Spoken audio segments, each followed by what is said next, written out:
Welcome back to the 5-minute conversation with PRSÜT Outdoors, guys. I'm John. Today we're going to do part 2 of the archery elk hunting tactic video. I know I went over time a little bit on part 1, but hey, 5 minutes is loosey-goosey. It doesn't have to be 5 minutes, okay? I know. Anyway, we talked about the scenario and how to set up where the bulls are coming in quiet early season. Now, if you get a bull that's being vocal, he's bugling at you, he's raking trees, he's chuckling at you, he's being upset, right? Or he's either being horny or he's being mad. One of the two, or both.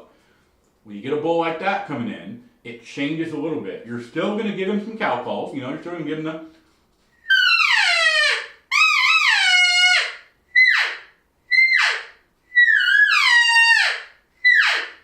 the cow calls, getting him worked up. But especially if he's mad, if you think he's mad, I give him a little chuckle, which is kind of a, hey, go away, these are my cows and I don't want you here, right? You give him a,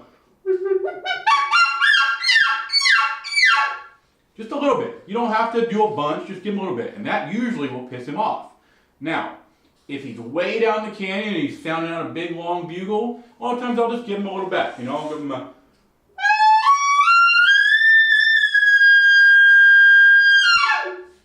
just to start it out, especially if he's way far away and he's bugling at me, I'll bugle at him.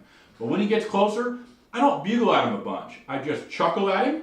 Again, I'll do it again. Again, I'm not the best caller. I'm mediocre at best. I just know the sequence, right? You just give him a chuckle.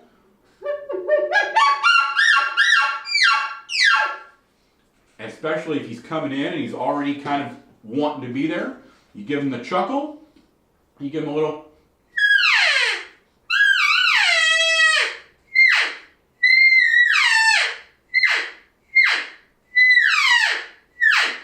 Right? And the combination of those two things will have that bull commit, especially if he sees that rear end cow elk decoy off to the right or off to the left. And all that does is when he's coming in, instead of looking right at the caller, because a lot of times I'm calling and shooting at the same time, he's looking a little bit off to the side one way or the other, and he's looking at a cow elk, or what he thinks is a cow elk, right? And that gives me just a little bit of leeway to set the call down and get drawn on the bull. Sometimes he busts you, sometimes he doesn't, but most of the time, even if he does bust you, he's only going to run about 10 or 15 yards, and he'll stop and look at you because he still sees that cow elk that he thinks is a cow elk, and he still wants to be there, and he doesn't smell you because, if you remember how we talked about the setup, he does not smell you because you put yourself in the right position. So unless you get a real bad swirling wind or just get unlucky, you've got him. That's all you have to do. Now let's talk about calls just real quick. There's a bunch of bugles out there. There's a bunch of really good ones. I'm not a very good caller. I had to teach myself a lot just to be mediocre. So I like this super cheap little Primos elk bugle. It comes with a bunch of reeds. They're in the cap right here. It's easy to use. It takes a couple days of messing with it to get okay with it. And I don't really care if I lose it. Now, obviously, I don't want to lose it, but they're like 30 bucks.